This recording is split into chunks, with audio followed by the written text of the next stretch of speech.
angels willing to hold us in their arms. When our words of stone are ashes and we both passed on, let forever mean forever and carry on. Good afternoon. So, actually have a monologue. And I mean one that I intend to publish and the whole thing. So, of course, today on the show, we're going to be talking about Corey Feldman. That's right. You thought I was going to say coronavirus. I know you did. Corey Feldman. I had to do that. So we're going to talk about Corey Feldman a little bit.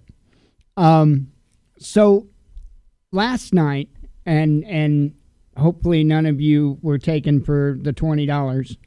Last night, he was supposed to be doing some type of a live debut of this documentary, right? And so he wasn't able to follow through with the promises to those people that shelled out $20 his way. And so I'm going to get into it in just a little bit. I'm going to go ahead and run through the normal stuff like we're supposed to normally do that we haven't been doing. So everything's been in complete disarray, right? So let me run through the normal stuff and we're going to dig right into it. And, you know, I had called this guy out as a fake from the beginning. And now I'm not saying that, you know, everything he's saying is untrue. I'm not saying that. But his motive certainly is untrue. So let me run through the normal stuff and we'll dig deep into that real quick. So let's see here. Amazon affiliate. We are up to $5.52 this month. So and there is more items there to ship. So I would suspect within the next day or two that number is going to rise. I appreciate those that participate in that program. Last month we did pretty good. It was 60 something, I do believe, before all was said and done. So it's highly appreciated because again, it all goes back into what we're doing. Fortunately, we had a big bump, so to speak, that allowed us to be able to refresh the computer equipment and all of that for the news.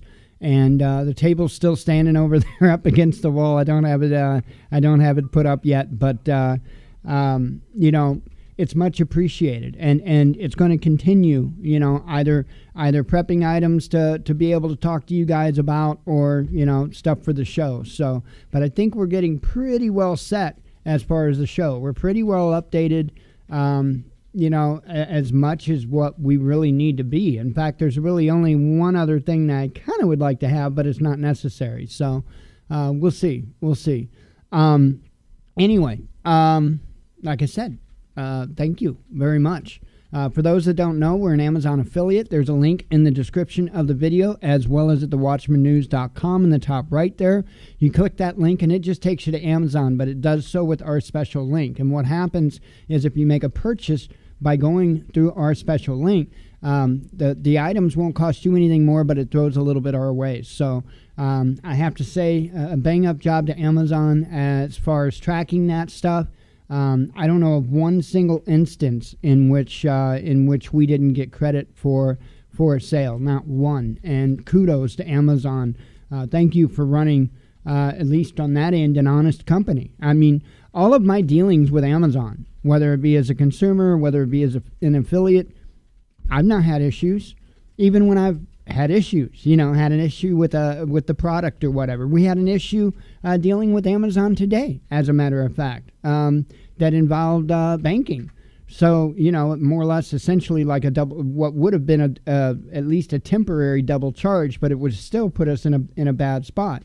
But luckily, to the awesome folks at PayPal, once again, we got the issue resolved before there was any problem. So, and it was just a matter of, I don't know if it was intentional or not. I have no idea, but you know, it was, we had it happen to us one time before when we made a purchase, and they had pinged the card initially, and it shows up pending in the back end and all of that.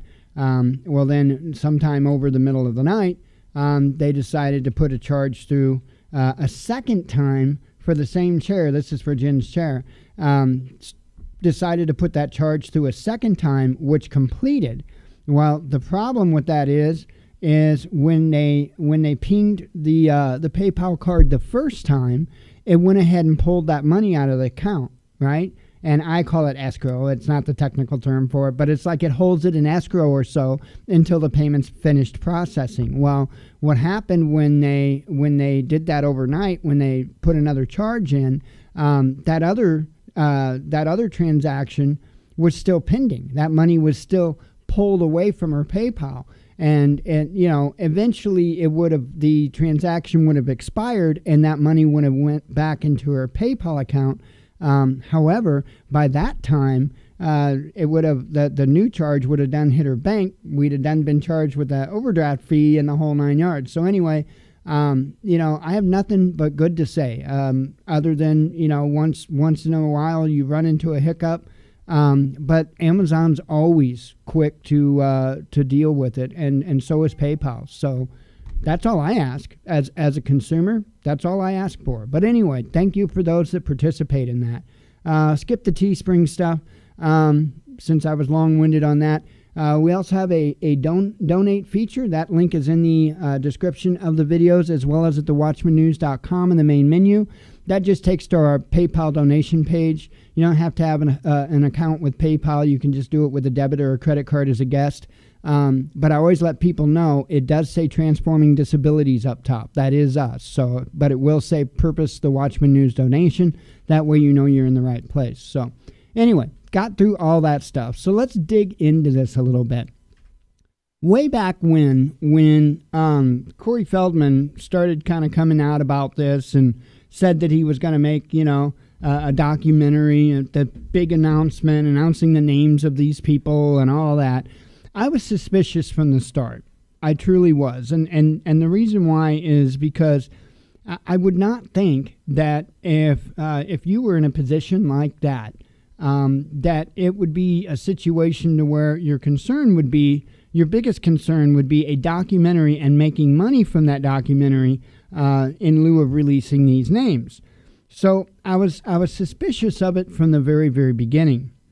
Well, there is a Fox News clip, and I don't know if I can find it easily or not.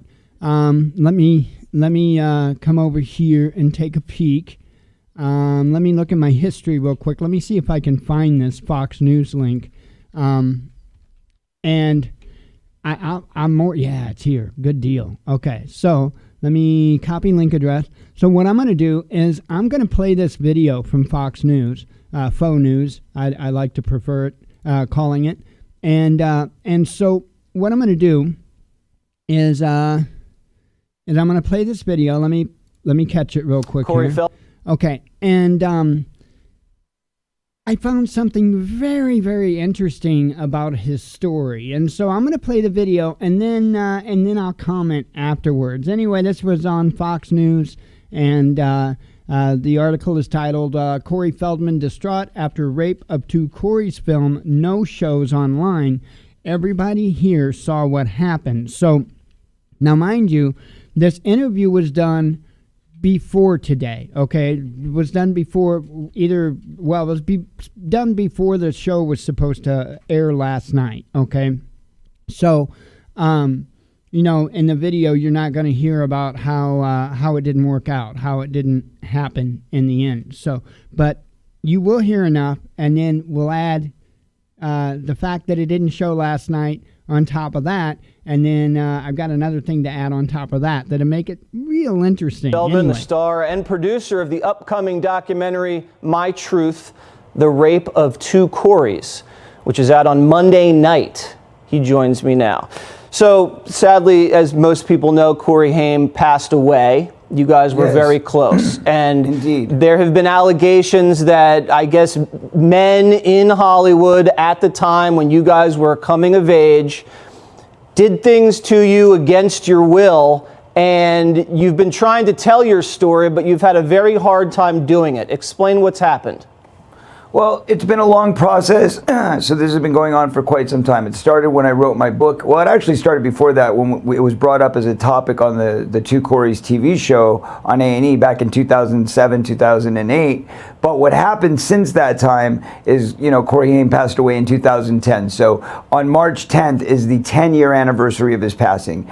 In 2013, I wrote a best-selling New York Times book, which was called Choreography. We told the details of the story in that book, but when I went to print, even though I wrote everything down as it happened and with the names included in the book, the publishers, attorneys and insurance people didn't like the fact that we were being so honest, and they asked us to change the names. So we changed the names there. Then we did a movie of the week a few years later for the Lifetime channel, and it was called The Tale of Two Corys. Same thing. The producers wanted us to change the names in the script. So you've gotten a lot of pressure. Every time we've tried to tell the story, right, from lawyers, from powerful people in Hollywood, and they don't want the names coming out, and the names are going to come out on Monday night when this becomes available.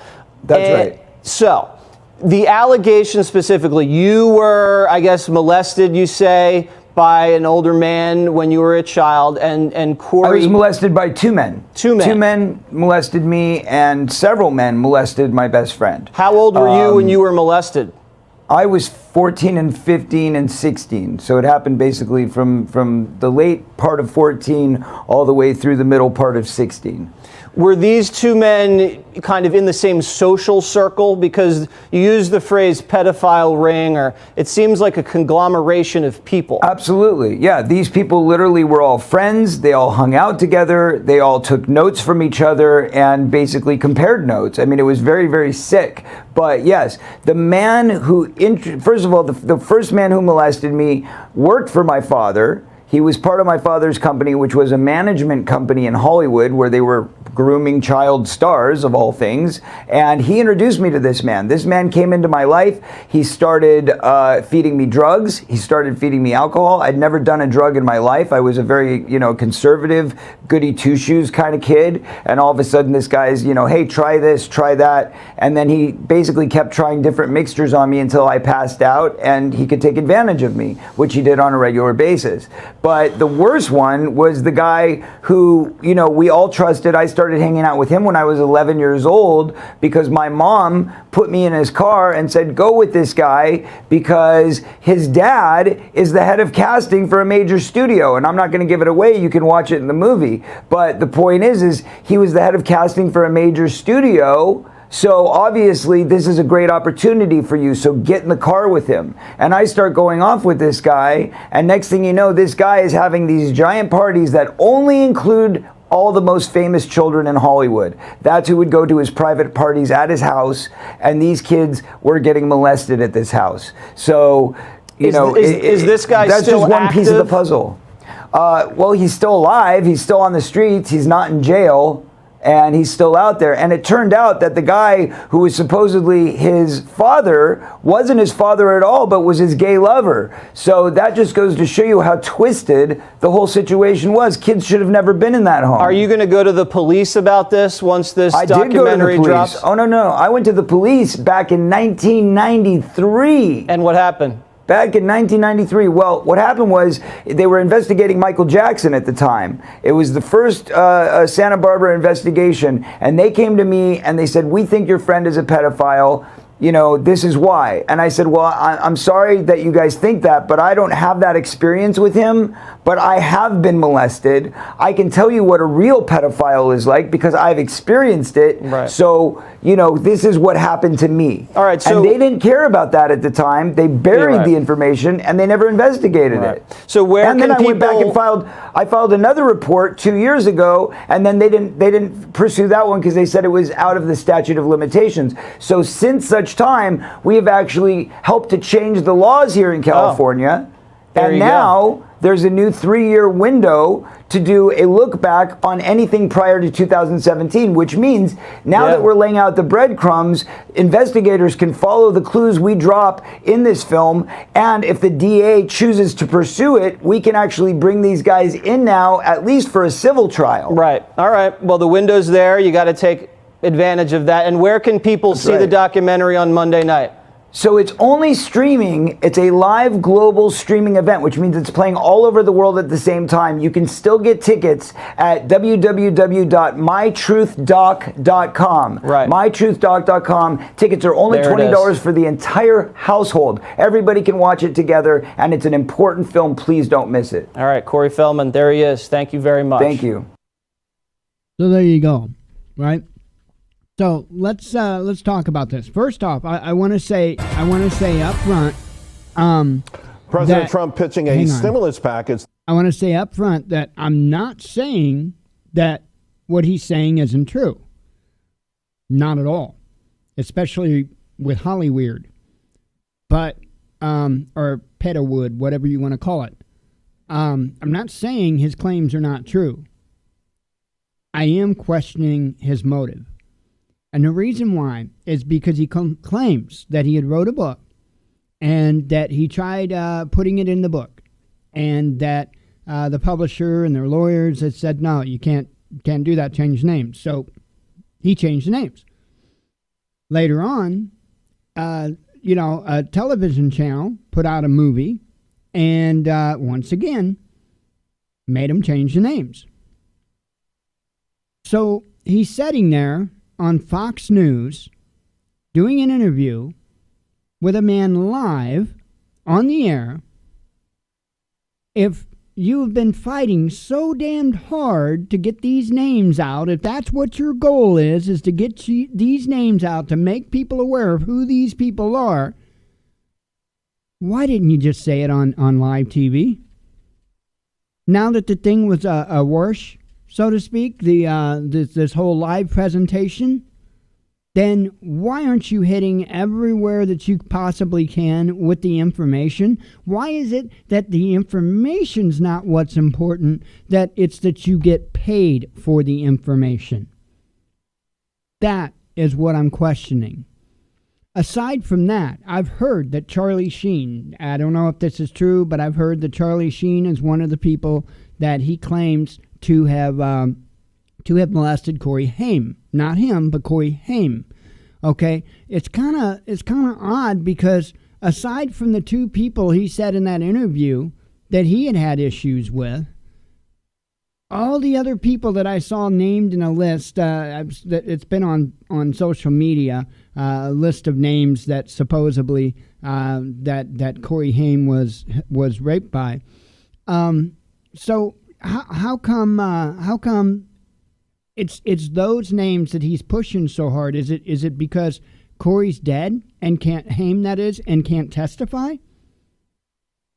There's a lot of questions that I have regarding this. It just does not seem like it's on the level, right? If this was an issue, right? If you were so worried about stopping pedophilia, you wouldn't take the time to write a book, to make a documentary, to make a movie for a TV channel. You wouldn't take the time to do all those things to get the information out there. And in fact, sometime between 1993 and today, he would have said who it was. But now here we are in 2020, okay, and still not 27 years. All right? 27 years, that's right. 27 years, okay? 27 years, and he failed to say the names until now. You mean he doesn't have access to a Twitter account or a Facebook account or some type of social media account where he could have published the names, right? Obviously he's got a website. Why couldn't he have published the names on his own website a long time ago? And if he'd done it with an offshore web host, nobody here would have had control over it. There was 1,000,001 ways he could have gotten that information out, but he chose not to. He chose the only avenue to get the information out, a way that he gets paid for it. So again, I'm not saying that what his claims, I'm not saying they're untrue. I don't know. I wasn't there. Thankfully, I wasn't there. Right? I'm not saying that. But what I'm saying is his motive is not pure. Absolutely not pure. And I would suspect that he's either trying to lash out because he's not part of the Hollyweird game anymore, or he's trying to get back in the Hollyweird game. One of the two. I don't know. But, I smell a rat. I definitely smell a rat. So anyway, I did want to discuss that because that is something that I had covered a while back when he first made the announcement about this documentary. I covered and talked about it and said pretty well the same thing then. But, of course, last night was when it was supposed to release. That did not happen. Of course, there was technical issues, right? And so that did not happen. And, it is what it is, right? Again, he's got a website. If it's the information that's important, and if he had issues with the way they were trying to set things up, then why doesn't he just upload the file, the video file, directly to the website, and then let people watch it? And in fact, you don't even have to put it in a fancy player or anything like that. Just upload the MP4 file and give people the link. Whether it's Mozilla, whether it's Google Chrome, Edge, whatever, they've got players. They'll play it. Not a problem. They've got players. It'll play. Just upload the MP4 and get out the link. But that's not what he wants. He wants that dime. That is what tells me his motives just are not pure. So, anyway, other news. Obviously, we got to mention the other right? Coronavirus. We've got to mention that. Crazy going on. Truly is. You know about Italy and their total lockdown. Now there's rolling out in New York. They're rolling out National Guard troops. This is no joke. I think part of what we can do to help battle this, because I can't believe that there are that many people out there that just absolutely refuse to know. And in fact, I've seen, meaning to know the truth, I've seen several people, mostly of the conservative nature, start to lighten up their rhetoric here in the last day or so, starting to light it up a little bit. So we'll see. But I think part of it is I think, we're a society, monkey see, monkey do. Everybody follows what the other guy does. Take a look at the toilet paper, right? Need say no more, right? So since we live in this monkey see, monkey do society, everybody goes, oh, it's just the flu, or it's a hoax, or it's this, it's that. And so others just followed suit. And so as of late, I've started, like I said, I've noticed the rhetoric to lighten up just a little bit over, say, the past 24 hours, just a little bit. And I've started to see a little more openness to information, to data. A little, not a lot. And I think one way that we can help battle this, because it is a battle, the information war is real. It's probably one of the most sophisticated, one of the hardest fought wars today, the information war. And I think one of the ways that we can battle this is to stop calling it coronavirus, okay? Because that is the biggest leverage that I've seen these idiots use, is it's the common cold's a coronavirus, right? The flu, seasonal flu is a coronavirus. Yeah, you're right. But it's not COVID-19, okay? So I think if we start using the name of the strain, the particular strain, which is COVID-19 or nCoV 2019, I think if we start using the particular strain when we speak, that'll help mitigate that a little bit. Because it doesn't allow them that room to mislead, because that's indeed what they're doing. They are purposely misleading people, okay? And so we need to take away the tools that they're using to mislead people, and that's one of them.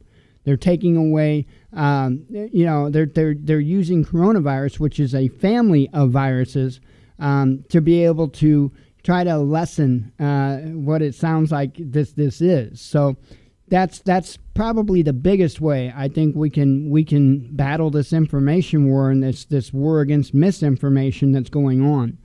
And just take no prisoners. Take no prisoners. I mean, when you're out there, when you're trying to spread truth, when you're trying to spread information, don't play games with people. Don't be politically correct, right? But make sure that you are factual. Make sure that you can back up the things that you can say. And I don't mean with some type of a website that panders to your way of thinking. I'm talking about with actual stone cold data, even if you have to kick back and rely on things like the CDC, okay, which I don't trust their numbers any more than I trust China's numbers, right? So that still gives us a leverage. Even if you use the CDC numbers, okay, you can still make a hell of a point, even though I think the problem is worse than what the CDC is reporting. So, think of these things when you're engaging in conversation on the subject, because this is important. Literally, people's lives depend on it. Is this the apocalypse? No, it's not. Like I've been saying, this is an SHTF light for those of us that have been preparing. This is going to be a walk in the park, really. But for those that don't and haven't prepared, for those that have to go to the store every 2-3 days to get stuff to be able to make a meal, they're going to be put in a bad way. So, think about this, because I'll tell you what, I don't trust our U.S. government to be able to successfully pull off some type of mass-wide food distribution and all of that stuff. And let me ask you this. If that did happen, if they did in here what they did in Italy, the entire country locked down, right? The only reason you can leave your home is if you're going to work or if there's an emergency or something. So that means no store shopping either, right? That's not just talking about not going to the movies, not going to the rock concert or whatever. That's also saying that you're not going shopping. Oh, that could cause a problem, right? You're going to need to eat. So, what if they set up some type of big mass distribution, where they had, who knows, whether it be sea rations or whatever, right? What about that? Okay, well, my question is what are they going to ask in return? That is why self-reliance is so important. What if they say, okay, but you have to turn in your firearms? That's a scenario that I've warned about for a very, very long time. If you've got your own food and you don't need to go out to that pallet in the middle of the street and get your rations, then you don't have to make a deal with the devil now, do you? Prepping is important. Prepping is important. So keep that in mind. And I'm not saying all this is going to happen. I'm not making predictions. But I'm throwing out a scenario that is a very highly likely scenario. If not now, at some point, probably in the not so far future. Because we already know they want the guns. And they want a whole hell of a lot more than that. Right? But the only way they're going to be able to manage to do that in this country, and with any ease at all, is going to be during crisis. And I've warned about that for a very, very long time. Right? They will find some crisis, and I always ideally thought it was going to be a grid down situation, right? Lights out.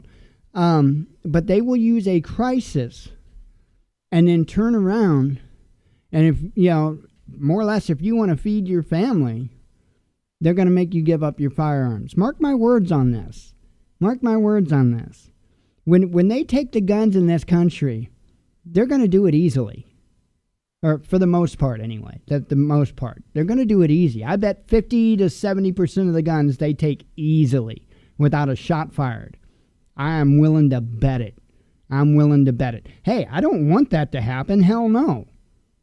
Why the hell do you think I'm here? Why do you think I say these things? Why do I want people to prep? So that they don't put themselves in that position. Right? So, we're only as good as our personal defense. In the end, are we not? So keep that stuff in mind. Keep that stuff in mind. So let me go ahead and run through the headlines. We'll get those kicked out of the way. We'll get on with the show. Tons of information today. We're going to start out with one I shared out last night. France's culture minister, latest official to contract coronavirus.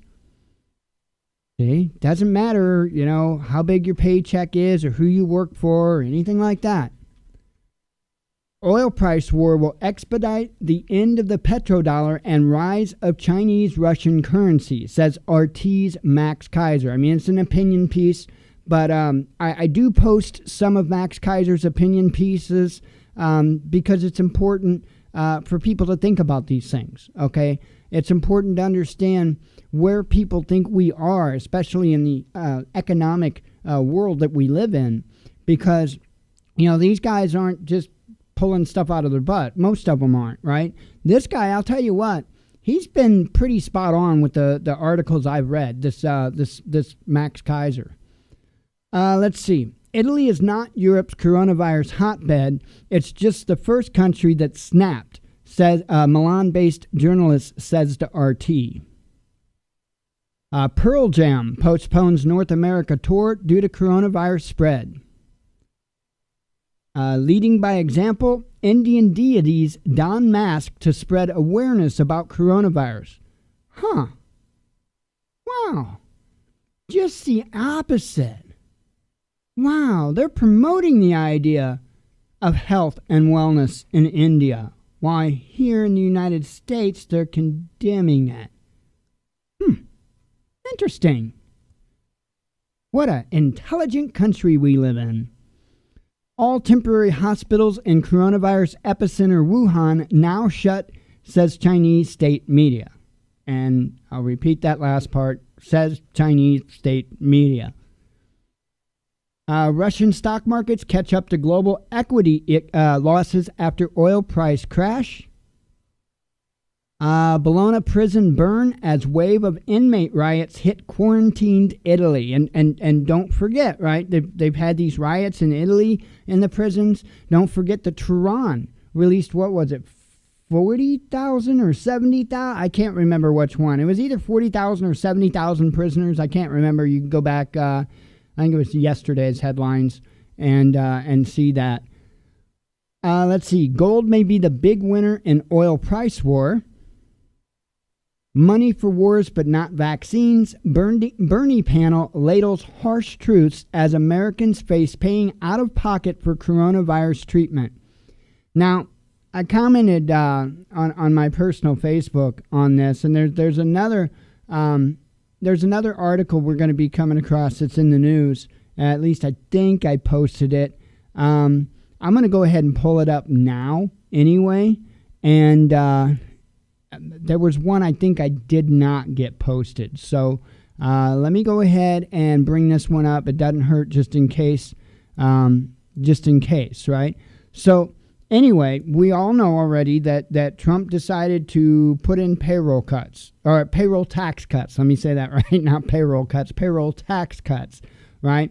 To battle the economic impact of this. Okay, all that is political posturing. Political posturing. That's doing nothing. Why is it doing nothing? Well, what happens if you're an employee at a company that has to shut down, even if it's temporary, okay, because of lack of supplies or because of mass illness, okay, so you're not getting a paycheck. So if you're not getting a paycheck for a temporary time because of this virus, then what the hell good is that payroll tax cut going to do? How are you going to pay your mortgage? How are you going to pay your car payment with that payroll tax cut when you're laid off because of everything? See what I'm saying? It's political posturing. It's just as bullshit as what he is. Now, here's the interesting thing, right? I hate to do this. You know what? I want to be a proud American. I want to be a proud American. I want to say that it's our country that is leading the way doing these things, right? But in order for us to get there, we have to hold our politicians' feet to the fire. For some reason, we get this idea in this country that if we criticize our government, well, that's just un-American and unpatriotic. That's backwards. If you're not criticizing your government, if you're not keeping a close eye on them, if you're not calling them out, you are absolutely not a patriot. You're a yes man or a yes woman. Right? Absolutely not a patriot. Right? You want to be patriotic? Find stuff you don't like that's going on in government and raise hell. And most of us already do. It's just, the problem is the media feeds us talking points and topics so that we never actually get anywhere. Right? It's nuts. But anyway, to this article, this is what real leadership is. Right? Not payroll tax cuts when there's a good chance that that's not going to help you a single bit. But instead, Italy to suspend mortgage payments amid outbreak. Imagine that. Italy to suspend mortgage payments amid outbreak. Don't worry, folks. This is nasty. This is nuts.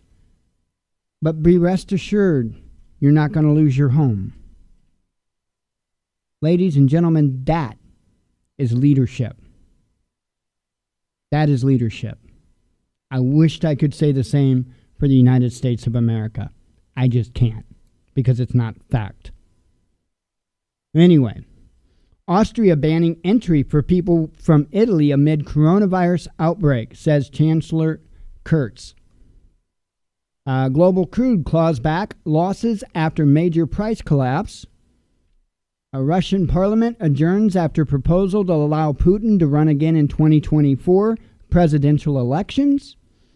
A U.S. offered Ankara intelligence on Idlib. FM Cavusoglu, claims, says S-400 won't stop Turkey from getting Patriot missiles. Oh, no, but Trump might. Let's see. Putin rejects MP's initiative to hold early parliamentary elections. Is he a scientist? Is Greta? BBC sparks row after allowing Farage to voice coronavirus views. Okay. What about this whole Trump-Pence thing? Right? That's the thing that ate me up, was how, he was putting Pence in charge of all of this and trying to pimp the idea of, well, you did a great job in healthcare in Indiana. Right? So, how much does he know about medicine? Is he a doctor? Even a nurse? Right?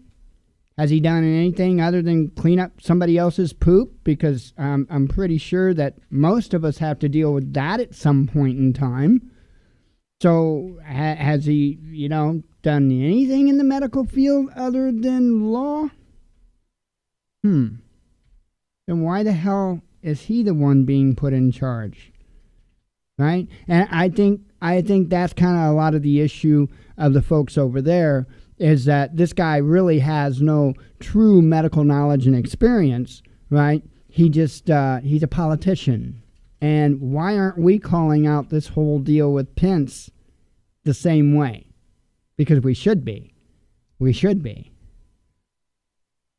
Let's see. Putin has no objection to the possibility of running for president in 2024. A draconian response to coronavirus may be worse for global economy than the epidemic itself. I'm sure it is. I'm absolutely sure it is. What do? What's more important? Money or the sanctity of life? What's more important?